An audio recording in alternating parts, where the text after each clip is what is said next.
बिन काब रजी अल्लाह अन्हु, जिनसे नबी पाक सल्लल्लाहु अलैहि वसल्लम ने कुरान पाक सीखने का हुक्म दिया। अगर तुम्हें कुरान सीखना है, किरात सीखनी है, तो सालिम से, अब्दुल्लाह बिन मसूद से, और ये तीसरे सहाबी उबई बिन काब रजी अल्लाह अन्हु से सीखें। इनका नाम उबई बिन काब है। काब बिन कैस बिन उबैद के बेटे हैं। इनका ताल्लुक बनु नज्जार से है। बनु नज्जार वही कबीला जिन्होंने नबी पाक सल्लल्लाहु अलैहि वसल्लम की मदीना आमद पे पुरतपाक इस्तकबाल किया था। बनु नज्जार की बच्चियां थीं जो दफ बजा रही थी, नबी पाक के लिए आमद के तराने गा रही थी। तला अल बद्रु अलैना मिन सनियतिल वदाई वजब शुक्र अलैना मा दा लिल्लाहि दाई। उबई बिन काब रज़ी अल्लाहु अन्हु भी उसी कबीले से थे और इनका लक़ब सय्यदुल कुर्रा है, सारे कारियों के सरदार। सय्यदुल कुर्रा, तमाम कारियों के सरदार, किरात करने वालों के सरदार। अबू तलहा अंसारी के फुफो, और ये फुफोजाद भाई थे। अबू तलहा अंसारी को हम जानते हैं, उम्मे सुलैम से जिन्होंने निकाह फरमाया था रज़ी अल्लाह अन्हु। उबई बिन काब रज़ी अल्लाह अन्हु की दो कुनियतें मशहूर हैं। इनमें से पहली कुनियत नबी पाक सल्लल्लाहु अलैहि वसल्लम ने उनके लिए पसंद फरमाई या उनको दी, अबुल मुंजिर, और दूसरी अबू तुफैल। अबू मुंजिर नबी पाक सल्लल्लाहु अलैहि वसल्लम ने उनके लिए कुनियत रखी, और अबुल तुफैल जो है वो हज़रत उमर रज़ी अल्लाह अन्हु ने उनके बेटे तुफैल की निस्बत से उनकी कुनियत दी। हज़रत अनस रज़ी अल्लाह अन्हु से मालूम होता है कि इस्लाम से पहले में नौशी की आदत थी, और इस कदर थी कि इसमें मस्त और गुम मगन रहते थे। अबू तलहा अंसारी वो भी मालदार थे। ये दोनों मजलिसें जमाया करते थे, लेकिन जैसे ही इस्लाम आया, और हम ये भी सुनते हैं कि जब शराब की हुर्मत का हुक्म हुआ तो हज़रत अनस रज़ी अल्लाह अन्हु फरमाते हैं वो साकी बने हुए थे एक मजलिस में, और वह मजलिस इन्हीं की अबू तलहा अंसारी और उबई बिन काब वगैरह रज़ी अल्लाह अन्हुम की थी, जहाँ पे उन्होंने मुंह से लगे जाम फेंक दिए थे जब ऐलान हुआ कि अल्लाह ने शराब को हराम कर दिया है। यानी अल्लाह ताला के हुक्म की इस कदर बजावरी करने का जज्बा और शौक़ मौजूद था। जिस चीज़ की आदत थी, आदी थे, जिसके लिए अल्लाह ने हुक्म दिया उसको हराम ठहरा दिया गया है, मुंह से लगे जाम ही फेंक दिए, उसको भी पीना गवारा न किया कि चलो ये तो पी लूँ, बाद में हराम समझूंगा। और जब अल्लाह के लिए आप कोई चीज़ छोड़ते हैं तो अल्लाह ताला उसका सिला भी ज़रूर अता फरमाते हैं। फिर सिला क्या मिल रहा है कि सय्यदुल कुर्रा का लक़ब हासिल हुआ, बेहतरीन कारी बने कुरान पाक के। मदीना में यहूद का गलबा था और ये गालिबन तौरात भी पढ़ चुके हुए थे। यही वजह थी कि जैसे नबी पाक सल्लल्लाहु अलैहि वसल्लम मदीना पहुँचे, ये नबी पाक सल्लल्लाहु अलैहि वसल्लम को पहचान गए और इन्होंने इस्लाम कबूल कर लिया। जब मुसलमान हिजरत फरमाकर मदीना आए तो सईद बिन ज़ैद मुहाजिर सहाबी जो अशरा मुबशरा से हैं, उनको उबई बिन काब रज़ी अल्लाह अन्हु का भाई बनाया गया। उनमें मवाक़ात कायम की गई। गुज़वे बदर से लेकर गुज़वे ताइफ तक तमाम जंगों में नबी पाक सल्लल्लाहु अलैहि वसल्लम के हमरा रहे। जंग बदर में तमाम सहाबा ज़ख्मी हुए थे। इनको भी एक तीर ऐसा लगा था किसी रग में कि खून न रुकता था, तो नबी पाक सल्लल्लाहु अलैहि वसल्लम ने खुद इनके लिए एक तबीब को भेजा, जिसने इनकी रग को काट दिया और वहाँ पे बदन को दाग दिया, और अल्लाह ने इनको शिफा याब फरमा दिया। नबी पाक सल्लल्लाहु अलैहि वसल्लम के दौर में ज़कात जब फ़र्ज़ हुई तो आपने इनको ज़कात वसूल करने पर अमाल मुकर्रर किया। एक मरतबा एक गाँव में ज़कात वसूल करने के लिए गए तो उन्होंने अपने तमाम जानवर, चौधरी किस्म का इंसान था बहुत बड़ा, उसने अपने सारे जानवर सामने खड़े कर दिए कि इनमें से जो पसंद फरमाएं वो ले जाएं। तो इन्होंने ज़कात का हिसाब लगाया। जानवरों की ज़कात का निसाब कुछ और होता है, तो 2 साल का ऊँटनी का बच्चा अपने ज़कात के लिए अब निकाला।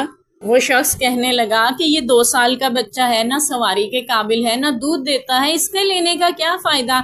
मैं एक मालदार इंसान हूँ, आप इतना छोटा बच्चा मेरे से लेके जाएंगे तो मेरे लिए तो बड़ी बेइज्जती की बात है। लोग गाँव में क्या बात मशहूर होगी कि इतने बड़े मालदार शख्स ने इतना छोटा बच्चा दिया है ज़कात के लिए। तो वो फरमाने लगे कि उबई बिन काब रज़ी अल्लाह अन्हु ने फरमाया कि आपकी ज़कात ही इतनी बनती है, मैं ज़्यादा नहीं ले सकता। कहने लगे नहीं, तुम ये गाबन ऊँटनी लेके जाओ या फिर ये मोटी ताज़ी दूध देने वाली ऊँटनियों में से कोई लेकर जाओ। मेरी गैरत गवारा नहीं करती कि मैं इतना छोटा बच्चा जो है वो ज़कात में दूँ। उबई बिन काब रज़ी अल्लाह अन्हु फरमाने लगे, मैं रसूलुल्लाह सल्लल्लाहु अलैहि वसल्लम की हिदायत के ख़िलाफ़ नहीं कर सकता। आप ऐसा करें, मेरे साथ मदीना चलें, خود نبی پاک صلی اللہ علیہ وسلم سے جا کر بیعت کریں، جو وہ حکم دیں گے میں وہ کر لوں گا۔ وہ شخص خود نبی پاک صلی اللہ علیہ وسلم کی خدمت میں حاضر ہوا اور عرض کرنے لگا، اللہ کے رسول میں زیادہ دینا چاہتا ہوں، اپنی زکوٰۃ سے زیادہ اللہ کی راہ میں خرچ کرنا چاہتا ہوں اور بہترین خرچ کرنا چاہتا ہوں۔ تو آپ صلی اللہ علیہ وسلم نے فرمایا، اگر تم اپنی دل کی خوشی سے، یعنی حدیث کا مفہوم ہے، دینا چاہتے ہو تو تم اسے قبول کرو اور اللہ تمہیں اس زائد دینے کا اجر دے گا۔ اس نے یہ بات منظور کی اور اونٹنی کو آپ کے حوالے کر کے واپس اپنے مکان پر چلا آیا۔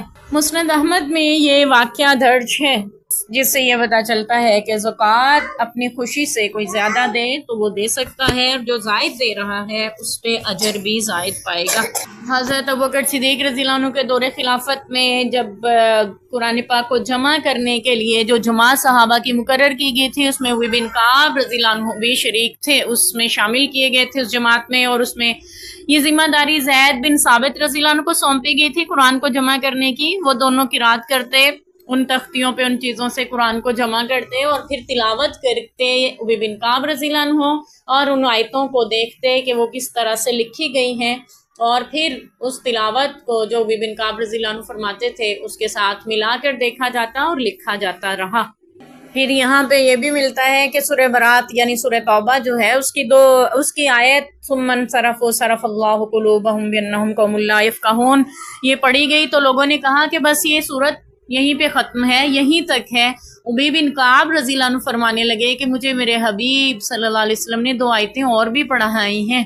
یہ آیت نمبر 127 ہے سورہ توبہ کی، اور اگلی 2 آیتیں ابی بن کعب رضی اللہ عنہ نے بیان کی ہیں، لَقَدْ جَاءَكُمْ رَسُولٌ مِّنْ أَنفُسِكُمْ عَزِيزٌ عَلَيْهِ مَا عَنِتُّمْ حَرِيصٌ عَلَيْكُمْ بِالْمُؤْمِنِينَ رَءُوفٌ رَحِيمٌ آیت نمبر 128۔ فَإِن تَوَلَّوْا فَقُلْ حَسْبِيَ اللَّهُ لَا إِلَٰهَ إِلَّا هُوَ عَلَيْهِ تَوَكَّلْتُ وَهُوَ رَبُّ الْعَرْشِ الْعَظِيمِ آیت نمبر 129۔ یہ 2 آیتیں ابی بن کعب رضی اللہ عنہ کی قرات سے ملتی ہیں۔ حضرت ابوبکر صدیق رضی اللہ عنہ کے بعد حضرت عمر رضی اللہ عنہ کے دور خلافت میں بھی درس و تدریس کے شعبے سے منسلک رہے۔ ایک مرتبہ حضرت عمر رضی اللہ عنہ سے کہنے لگے کہ آپ مجھے کسی علاقے پر عمال یا گورنر یا کوئی عہدہ کیوں نہیں دے دیتے، وہاں کیوں نہیں کسی کو عہدے پہ بھیج دیتے؟ تو فرمانے لگے، عمر رضی اللہ عنہ نے فرمایا، تم قاری القرآن ہو، میں تمہیں دنیا میں مگن نہیں دیکھنا چاہتا۔ میں چاہتا ہوں، یعنی بتانے کا مفہوم یہ تھا کہ میں چاہتا ہوں لوگ تم سے قرآن ہی سیکھیں۔ کنز الاعمال میں یہ واقعہ درج ہے۔ اور پھر یہ بھی کہ حضرت عمر رضی اللہ عنہ نے جب اپنے دور خلافت میں مسجد میں دیکھا کہ لوگ مختلف ٹولیوں کی صورت میں قرآن پاک تراویح نماز جس کو ہم کہتے ہیں وہ پڑھ رہے ہیں، قیام اللیل کر رہے ہیں رمضان کا، تو انہوں نے چاہا کیوں نہ تمام لوگوں کو ایک قاری پر جمع کر دیا جائے۔ تو انہوں نے جس قاری کا انتخاب کیا وہ ابی بن کعب رضی اللہ عنہ تھے۔ ابی بن کعب رضی اللہ عنہ کو امام مقرر کر دیا اور تمام لوگوں کو ایک ہی مسجد میں ایک ہی امام پر جمع کر دیا، اور یوں نماز تراویح کا ایک امام کے پیچھے ابتدا ہوئی۔ صحیح بخاری میں کتاب نماز تراویح میں یہ واقعہ ہمیں مل جاتا ہے۔ حضرت عثمان رضی اللہ عنہ کے دور خلافت میں جب قرآن پاک کے لہجوں میں اختلاف پیدا ہوا، ہر قبیلے ہر علاقے کے لوگوں نے اپنے اپنے لہجوں میں قرآن پاک کو لکھنا شروع کیا، تو حضرت عثمان رضی اللہ عنہ نے بھی اس فرق کو دور کرنے کے لیے زید بن ثابت جنہوں نے قرآن پاک کو جمع کیا تھا ابوبکر صدیق رضی اللہ عنہ کے دور میں، اور ابی بن کعب رضی اللہ عنہ کو ہی مقرر کیا۔ ابی بن کعب رضی اللہ عنہ پڑھتے جاتے تھے اور زید بن ثابت رضی اللہ عنہ لکھتے جاتے تھے، یعنی اسی قرات پہ ایک ہی قرات پہ امت کو جمع کر دیا گیا۔ حضرت عثمان رضی اللہ عنہ نے اگر کہیں اختلاف ہوتا تھا تو باہم مشورے سے اس کو دیکھا جاتا تھا اور پھر اس کو دور کر لیا جاتا تھا۔ یوں کنز الاعمال میں ہے کہ قرآن کی قرات ابی بن کعب رضی اللہ عنہ کی تلاوت کے مطابق ہو گئی، ان کے لہجے کے مطابق ہو گئی، واللہ عالم۔ اور ان کے